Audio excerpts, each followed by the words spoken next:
Hello, Electroheads. Moja here, glad to be back. Yes! I like your shorts! We're here in the steaming hot British countryside to ride this, the ESKUTE Netuno electric mountain bike. Electric mountain bikes are becoming an increasingly popular option for leisure riders who want to have a bit of assisted power on those trails. So I've had this bike for a few days now, trying it around London, and now we're out here in Surrey. I'd really say this bike is aimed at people who see cycling as a fun leisure activity rather than extreme riders who want to do big jumps and trails. So if you're the kind of rider who wants to get away on the weekend to the countryside and ride a comfortable e-bike with up to 65 miles of range, then this is probably a pretty good option for you. But before we do that, let's have a look at the specs.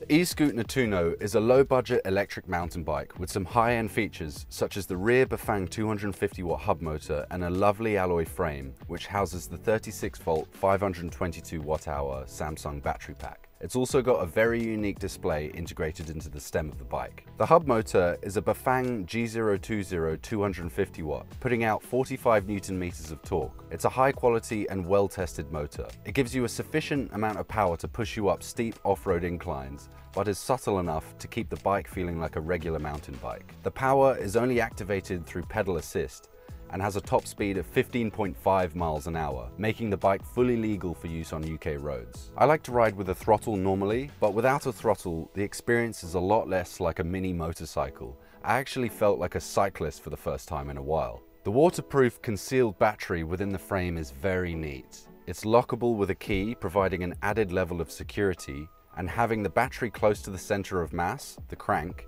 and fitted as flush as it is, means the bike handles well and there's no rattle from the heavy battery wobbling around on water bottle mounts like on many e-bikes. The battery is a 522 watt-hour pack and it's built with Samsung cells, so it's a mid-range capacity giving you a claimed 65 miles of range. Although with such capacity, I would say you would get 30 to 40 miles max, maybe 65 miles if you ride slow on flat. The bike weighs in at 28 kilograms. It didn't feel too heavy when I was testing it out, as the weight is kept low to the ground and the bike feels large, so the weight is well managed. So far, I'm really liking the feel of this bike. The handlebars nice and wide, the sitting position is perfect, and it's about to rain, so having the peace of mind that it's waterproof is really nice. So if you're someone who's been looking at this bike and you're on the verge of buying it, hopefully this video has swayed you in some way. So if you're going to go for it, check out the affiliate link in the code below and save yourself 5%. Every little counts really. But for now, we're going to take it out on the roads and see how it handles out there.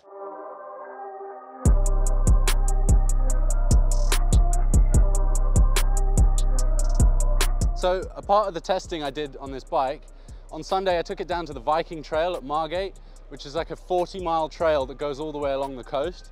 And me and my mate just wanted to enjoy it. So we took our electric bikes, and at the end of the day, you're just not tired, you know? You're cruising around, enjoying the scenery, and you haven't physically exerted loads of energy. So the components that really make this an electric mountain bike are the front suspension and these large Kenda off-road terrain tires. They have a lot of traction, and you know, they're one of my favorite parts about the ride today. Regarding gears, we've got the Shimano Tawny 7-speed setup. Shimano just make amazing bike components, so having that brand on your bike is always a bonus. And the pedals. The pedals are made from metal, and that really sets it apart from a road bike. You need grip off-road, and they do the job really well. Something that's really unique about this ESKUTE Netuno bike is the heads-up display is basically integrated into the stem of the bike, which I've never seen before. So in order to put it on, you have to take the handlebars off, put the bolt in, and then you attach the bar to the display, which is quite cool. It really reduces clutter on the bar, and you've just got 2 buttons to control your headlights and your 5 speed levels. So the brakes and suspension are manufactured by Zoom.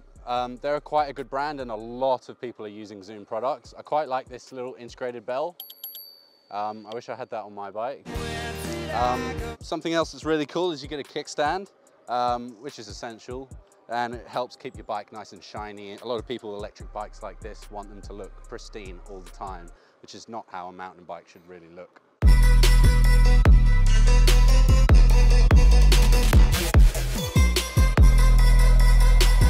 So this is really deep sound right now, and if it wasn't electric, it would be a hell of a lot of work. But with the electric assistance, it makes it just that bit easier, which means if you're not super fit, this is a good bike to go for. Is this bike suitable for commuting?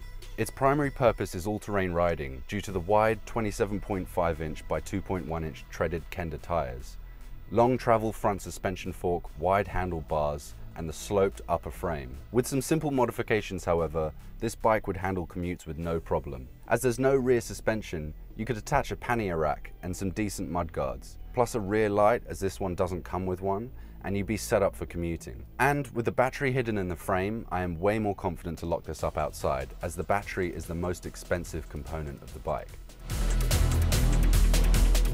One thing I'm not so impressed with is the braking system on this. It uses mechanical brakes, and I think if it's motor assisted, you should really be using hydraulic brakes because they give a lot more braking power and they're also way easier to maintain.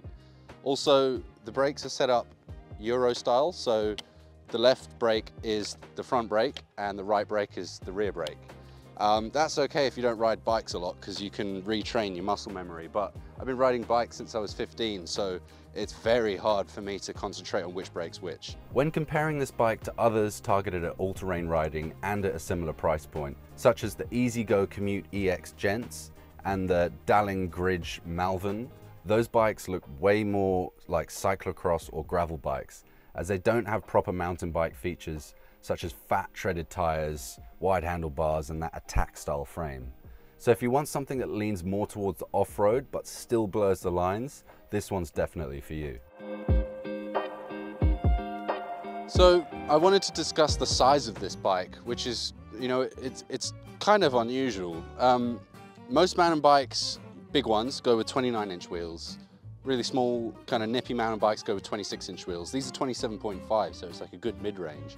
But what's quite strange about it is it's so high at the top here, which kind of feels a bit like you're riding a large motorbike, which for me, I'm quite comfortable with a leisurely ride with bigger handlebars because it makes everything else in the road smaller. But it is definitely a unique feel. There's quite a lot of distance between the front and the back.